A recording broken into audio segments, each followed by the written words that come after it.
they choose to come without permission and against the law, they'll be restricted from receiving asylum and staying in the United States. The immigration crisis at the southern border of the United States is causing chaos. At the end of 2023, the arrival of illegal immigrants broke all records.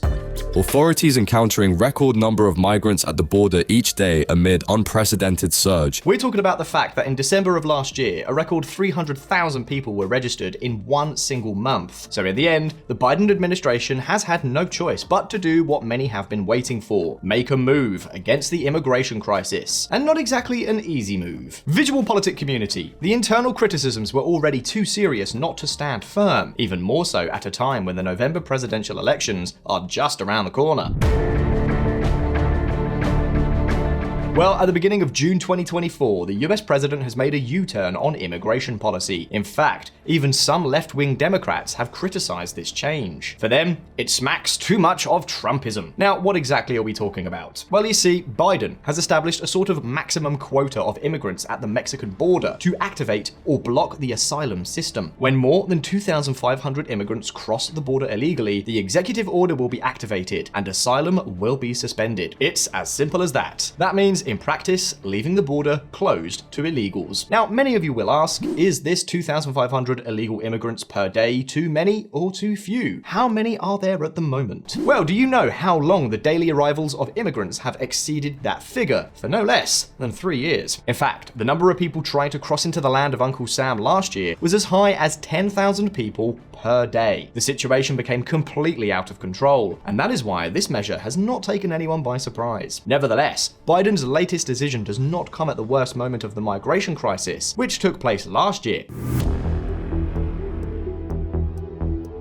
In April of this year, for example, the US Border Patrol estimated that nearly 130,000 migrants were crossing the country's entry points. Yes, that's a lot, but it's also 30% less than last April's figure. And here we come to another question. What has happened to cause this drop over the last year? And is the latest US immigration crisis coming to an end? Well, according to many experts in the field, migration patterns are returning to their course. That is to say, they are once again decreasing in winter and summer due to extreme temperatures, as they have been doing over recent decades. Other experts, however, blame it more on increased efforts by Mexico, the US's southern neighbor, a country that has recently come under enormous pressure from Washington. Fewer migrants are crossing America's southern border. Joe Biden has Mexico to thank for now. And as we already told you recently on this channel, AMLO's Mexico has done little to stop the wave of migrants to its northern neighbor. However, the US government itself recognizes that Mexicans are now beginning to do a little more on their side in recent months. Now, those are not the only two reasons why the border seems to be starting to quiet down, even though crossing numbers are still wildly high. Others point out that the solution may be at home. Precisely in the great state of Texas, a state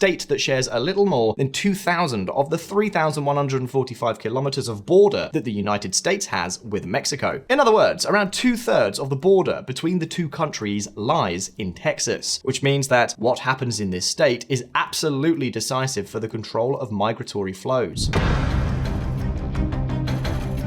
To give you an idea, 60% of all illegal immigrants crossing into the United States between 2021 and 2023 did so on Texas soil. And that's why Texas Governor Greg Abbott put his foot down long before Biden did. Abbott has been able to reduce the number of undocumented immigrants crossing into the US through his state long before Washington began to make a move. In fact, a large number of immigrants now attempt to enter the United States through Arizona, New Mexico, and California. And if you don't believe me, take a look at these data. In February 2023, the Border Patrol had 76,000 encounters on the Texas-Mexico border, compared to only 55,000 in the other states. Well, 1 year later, in February 2024, Texas recorded only 53,000, compared to 87,000 interceptions in California and Arizona. And this is precisely why we here on VisualPolitik have asked ourselves a few questions. What exactly has Abbott done, or is doing, to reduce immigration? What problems has his campaign with the Biden administration brought him? Is his strategy just electoral politics? Should the federal government in Texas learn and apply similar measures for the entire border? Well, let's find out.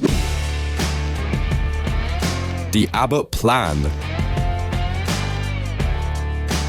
I'm sure many of you have seen the movie Jurassic Park. If you remember, in the movie, the mind behind that whole project was one man, John Hammond. And do you also remember what the phrase was that he used to repeat the most? Well, it was one that went, I have spared no expense. Well, that very phrase could be the one that defines Texas Governor Greg Abbott with this whole immigration thing. $11 billion, which is no trivial matter. That is what the state alone has invested since 2021 in Operation Lone Star. It's an operation that has become the main political hallmark of this governor, who continues to seek to reinforce the entire Texas-Mexico border at all costs. And as you have seen, with the data in hand, it seems to be paying off. Now, what exactly is he doing? And what has he spent this huge amount of money on? Well, you see, as we told you earlier this year in another video about Texas, Abbott has focused his strategy on improving border barriers. Drawing on the state's National Guard, Abbott has ordered constant patrols of the border, the deployment of buoys on the Rio Grande, and the installation of tens of thousands of rolls of barbed wire. Measures that, on the other hand, were highly criticized by some sectors for their undesired effects. Cases like this one, for example.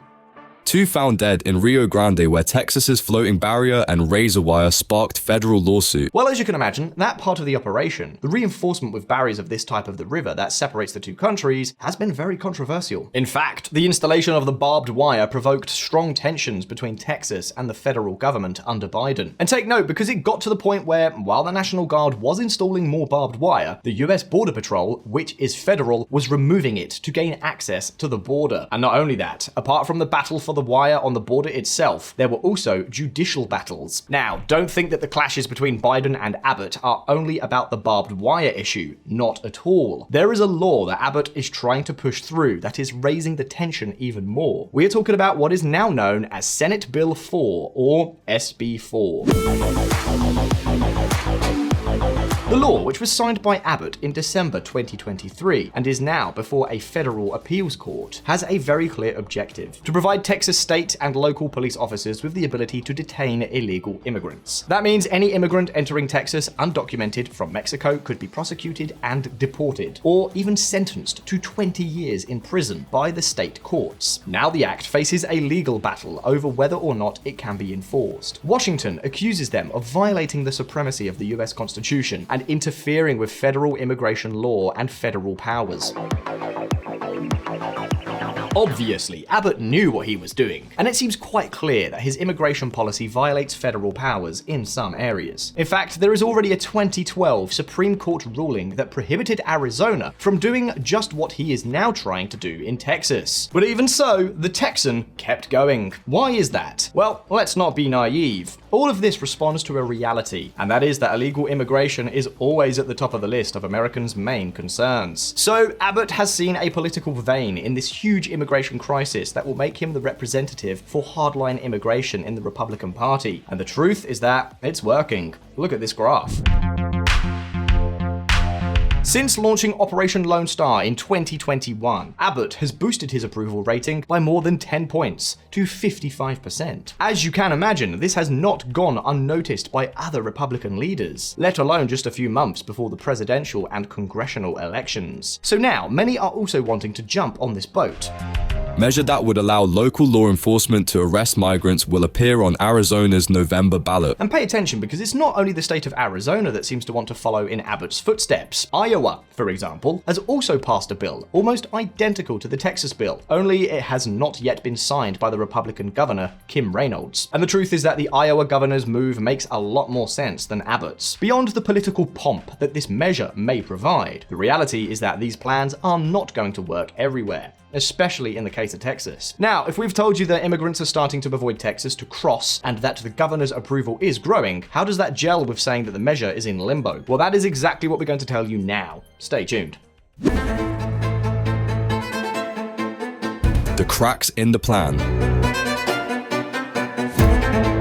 I think we would almost all agree that no law is perfect. Laws are imperfect almost by definition. Now, that's one thing, but it's another to come across rules that seem more like a science fiction story. And that's precisely the case with Abbott's Senate Bill 4. But why do we say this? Well, not only because it's probably flagrantly unconstitutional as originally conceived, but also because it could lead to economic disaster. Texas could basically do what Florida has been doing. A lot of labor could flee the state. As many of you will remember, in Florida, Governor Ron DeSantis signed a law last year penalizing employers who hire undocumented immigrants. Well, this law has already had its first effects.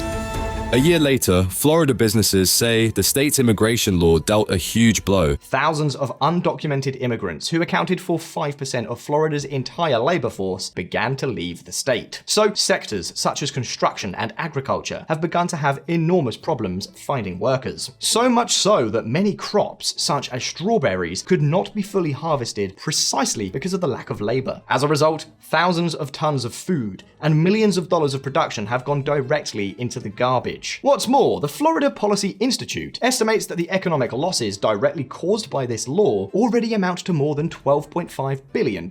You see, quite the success story.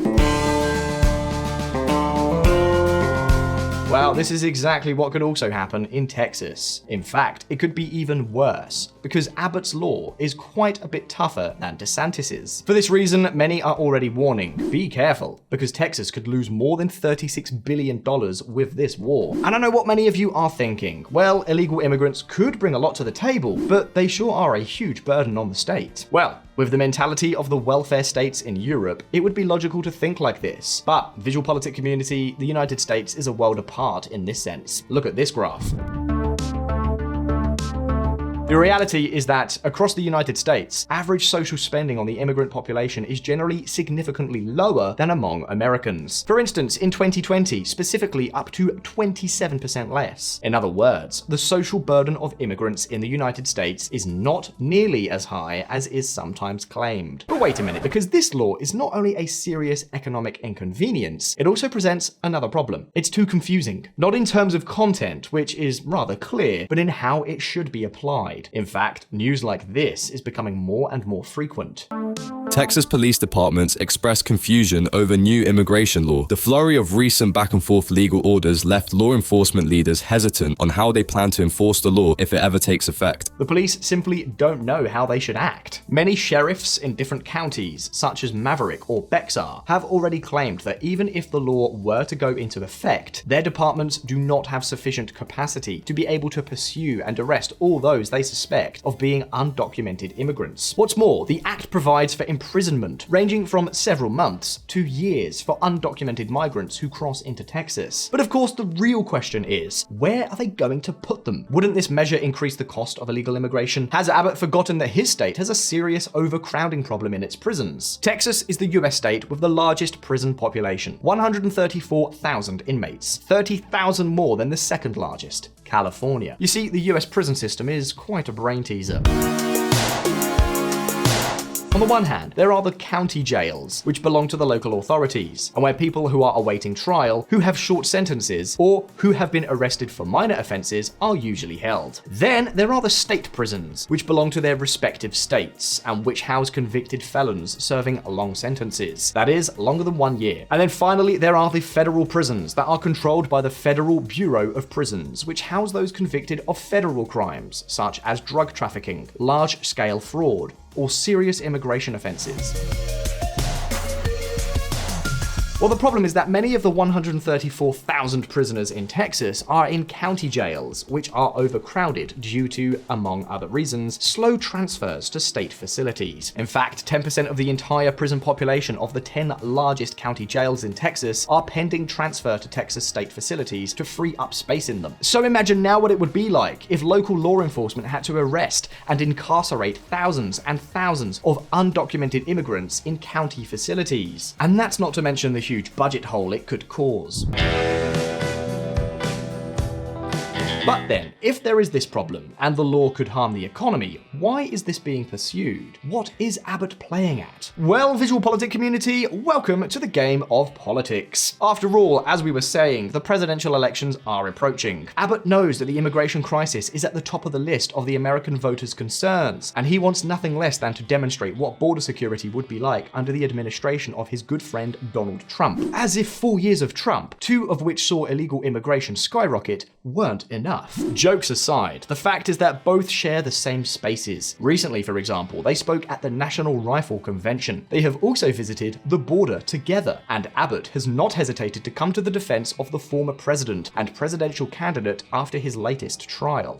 Donald Trump guilty verdict. Texas governor calls trial a sham while Attorney General Paxton vows retribution. You get the picture. Abbott has succeeded in recent years in tackling illegal immigration on the Texas-Mexico border at the cost of worsening relations with the federal government. The use of the National Guard and numerous physical barriers appear to have paid off. However, far from being content, Abbott intends to push through a law that, by any standard, is not only likely unconstitutional, but unrealistic to Texas's own capabilities and needs. On top of that, it could cost the state tens of billions of dollars in economic losses. Now at this point, the question is for you. What do you think of Abbott's Senate Bill 4? Should all police forces have the capacity to go practically on the hunt for the undocumented? Or on the contrary, do you think that it would be enough to reinforce the physical barriers at the border? Well, leave us your opinions below in the comments and let's start a debate. And very important, if you like this video, please like and subscribe to VisualPolitik if you haven't already done so. As always, thank you very much for being there. All the best. See you next time.